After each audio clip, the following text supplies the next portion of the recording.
परिचय। अरे नीता, क्या तुमने कभी जन्मदिन के उपहार को लपेटा है? हाँ, कई बार।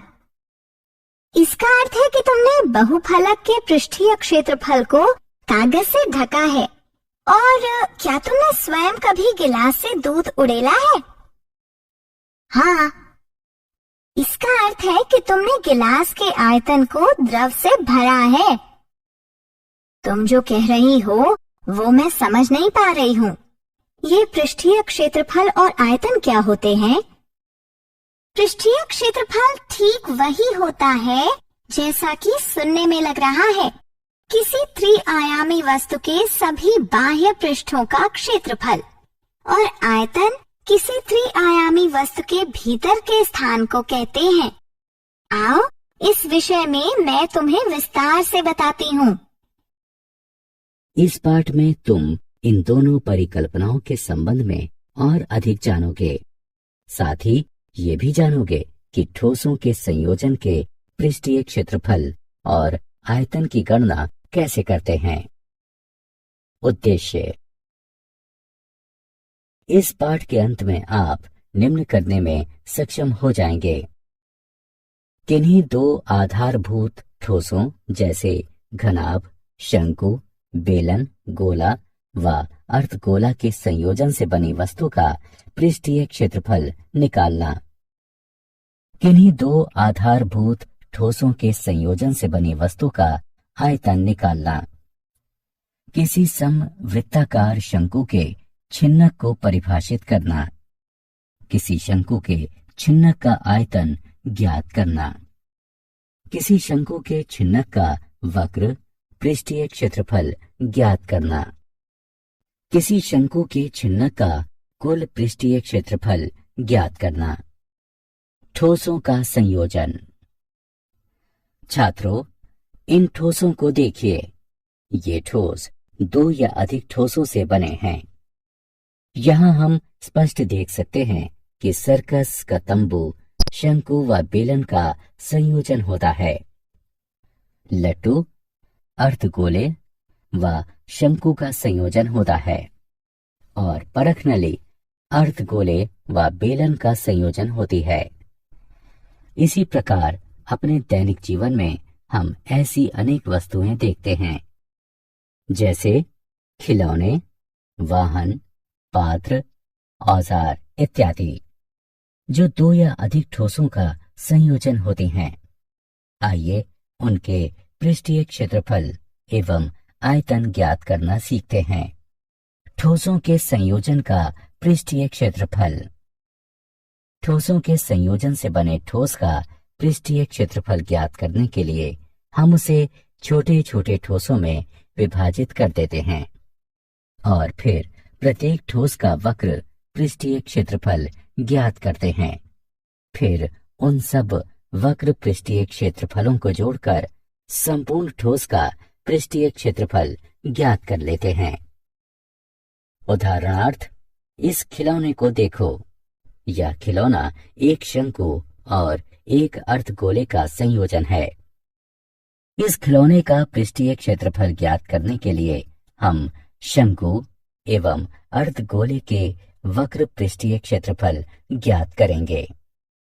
अथवा हम ये भी कह सकते हैं कि किसी खिलौने का कुल पृष्ठीय क्षेत्रफल शंकु के वक्र पृष्ठीय क्षेत्रफल तथा अर्धगोले के वक्र पृष्ठीय क्षेत्रफल के योग के बराबर होगा।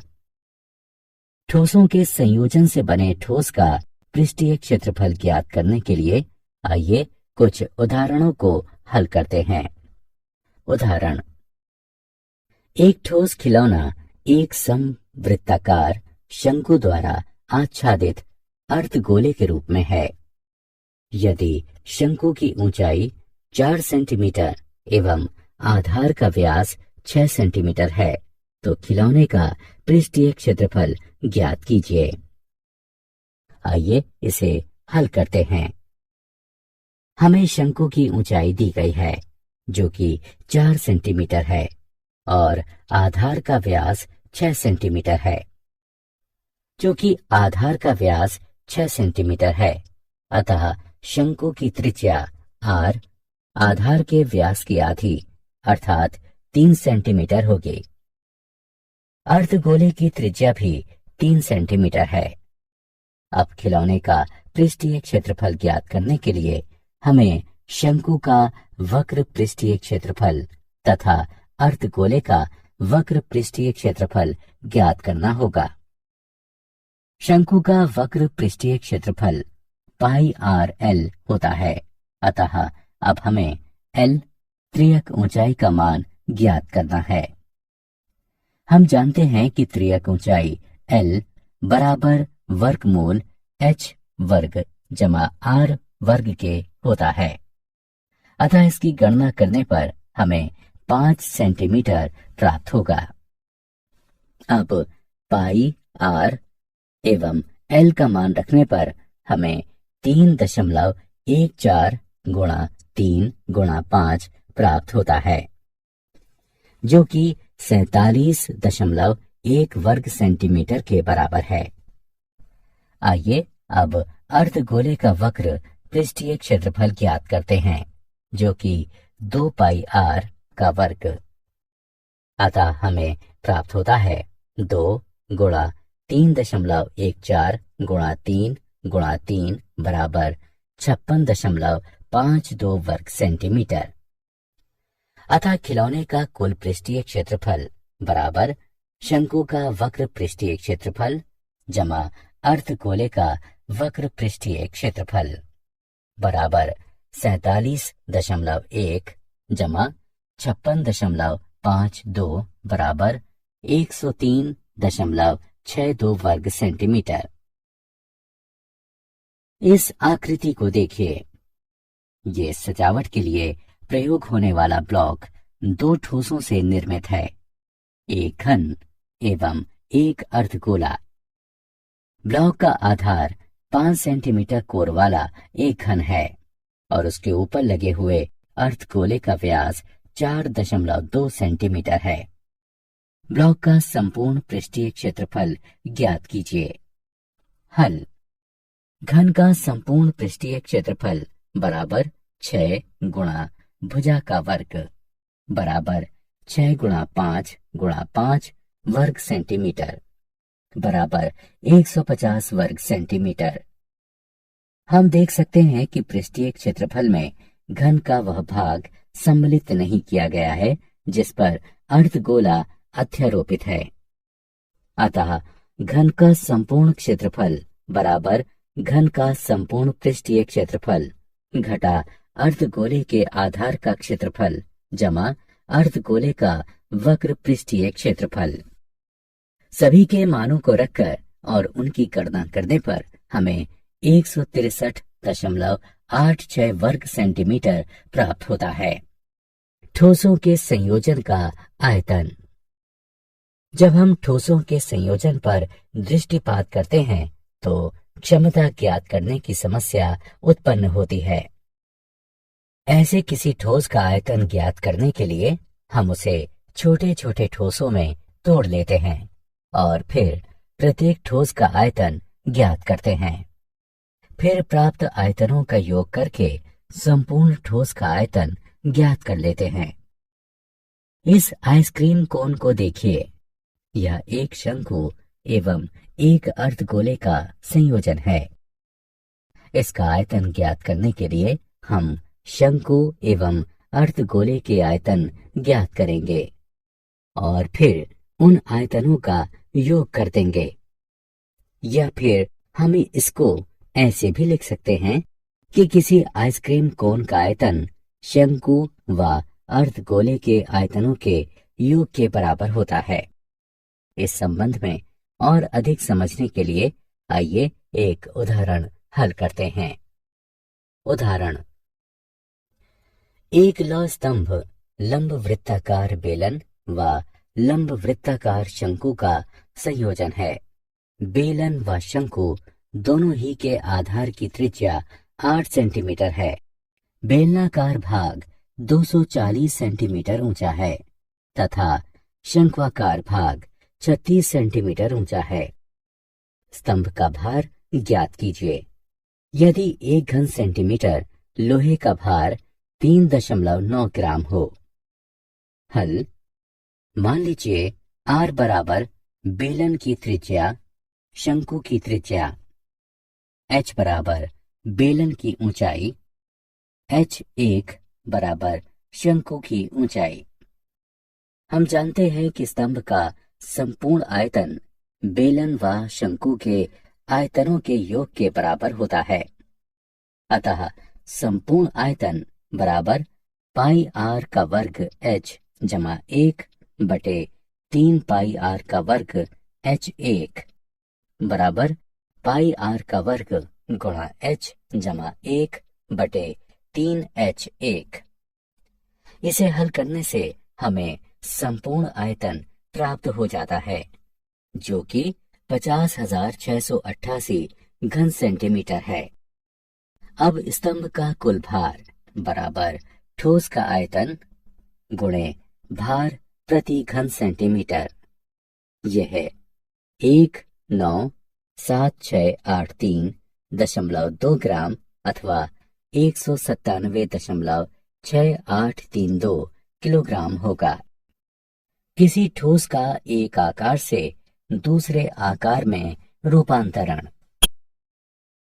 जब हम तरबूज को फांकों में काटते हैं, तब हम किसी ठोस आकार को अन्य ठोस आकारों में रूपांतरित कर रहे होते हैं। फांकों के माप एवं आकार से हटकर एक तथ्य है, जो कि सारी प्रक्रिया को भलीभांति व्यक्त करता है। सभी फांकों का संयुक्त आयतन वास्तविक तरबूज के आयतन के ठीक बराबर होता है। जब हम किसी दिए गए आकार के ठोस को किसी अन्य आकार में रूपांतरित करते हैं, पृष्ठीय क्षेत्रफल साधारणतया परिवर्तित हो जाता है, यद्यपि आयतन वही बना रहता है। इसी प्रकार ब्रेड को फांकों में काटे जाने के मामले में हम किसी ठोस आकार को किसी अन्य ठोस आकार में रूपांतरित करते हैं। सभी फांकों का कुल आयतन वास्तविक वस्तु के आयतन के ठीक बराबर होता है। उदाहरण, 24 सेंटीमीटर ऊंचाई व 6 सेंटीमीटर आधार त्रिज्या वाला एक शंकु मॉडल बनाने वाली मिट्टी से बना है। एक बच्चा उसे गोले के आकार में परिवर्तित कर देता है। गोले की त्रिज्या ज्ञात कीजिए। हल, हम जानते हैं कि शंकु का आयतन 1/3 पाई आर का वर्ग h होता है। अतः ये 1/3 गुणा पाई गुणा 6 गुणा 6 गुणा 21 घन सेंटीमीटर के। यदि गोले की त्रिज्या r है, तो उसका आयतन 4/3 पाई आर घन होगा। क्योंकि शंकु एवं गोले दोनों ही प्रकार के आकारों में मिट्टी का आयतन समान रहता है, हमारे पास 4/3 गुणे पाई गुणा आर का घन बराबर 1/3 गुणे पाई गुणे 6 गुणे 6 गुणे 24 है, जो कि आर का घन बराबर 3 गुणे 3 गुणे 24 बराबर 3 का घन गुणे 2 का घन है। अतः आर बराबर 3 गुणा 2 बराबर 6। अतः गोले की त्रिज्या 6 सेंटीमीटर होगी। मूल्यांकन। आगे बढ़ने से पूर्व आइए देखते हैं कि आपने कितना सीखा है। सही विकल्प पर क्लिक कीजिए। शंकु का चिन्हक। यदि एक लंब वृत्तीय शंकु उसके आधार के समांतर एक तल द्वारा काटा जाता है, तो काटे जाने वाले तल एवं शंकु के आधार के मध्य का भाग शंकु का चिन्हक कहलाता है। शंकु के चिन्हक के सूत्र नीचे दिए गए हैं। शंकु के चिन्हक का आयतन बराबर 1/3 पाई h r1 का वर्ग जमा r2 का वर्ग जमा r1 r2। शंकु के चिन्हक का वक्र पृष्ठीय क्षेत्रफल बराबर है पाई l गुणा r1 जमा r2 के, जहां l बराबर है वर्गमूल h वर्ग जमा 1 घटा r2 के वर्ग के। शंकु के छिन्नक का संपूर्ण पृष्ठीय क्षेत्रफल बराबर पाई l r1 जमा r2 जमा पाई r1 का वर्ग जमा r2 का वर्ग। अगले स्क्रीन में हम इन सूत्रों का प्रयोग करके शंकु के छिन्नक का आयतन एवं पृष्ठीय क्षेत्रफल ज्ञात करेंगे।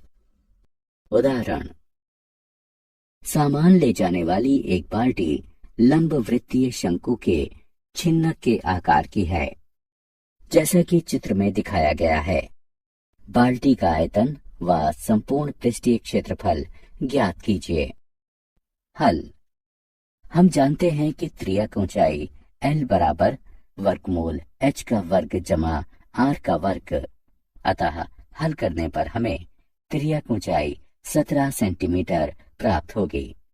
साथ ही किनारे का पृष्ठीय क्षेत्रफल ये होगा। मान रखने पर हमें किनारे का पृष्ठीय क्षेत्रफल 670 वर्ग सेंटीमीटर प्राप्त होता है। अतः आधार का क्षेत्रफल ये होगा। ये 177 व 79 के योग के बराबर है। अतः संपूर्ण पृष्ठीय क्षेत्रफल ये होगा। इससे हमें 926 वर्ग सेंटीमीटर प्राप्त होता है। अब हम जानते हैं कि शंकु के छिन्नक का आयतन ये होता है। मान रखकर हल करने पर हमें 2114 घन सेंटीमीटर आयतन प्राप्त होता है। मूल्यांकन। आगे बढ़ने से पूर्व आइए देखते हैं कि आपने कितना सीखा है। सही विकल्प पर क्लिक कीजिए। क्या आप जानते हैं फ्रस्टम एक लैटिन शब्द है जिसका अर्थ है काटा हुआ टुकड़ा और इसका बहुवचन फ्रस्टा है। साधारणतः जब हम कहते हैं बेलन तो हमारा आशय वृत्तीय बेलन से होता है, परंतु अंडाकार बेलन भी होते हैं, जैसे कि इस प्रकार। इसके अतिरिक्त अपरिचित बेलन भी हो सकते हैं। यदि अनुप्रस्थ काट वक्रीय है और एक सिरे से दूसरे सिरे तक एक समान है, तब भी वह एक बेलन होगा। सभी आकारों में आयतन के लिए गोले का पृष्ठीय क्षेत्रफल सबसे कम होता है, या दूसरी तरह से कहें तो इसका स्थिर पृष्ठीय क्षेत्रफल के लिए आयतन सर्वाधिक हो सकता है। सारांश। आइए हमने जो कुछ सीखा है उसे संक्षेप में दोहराएं।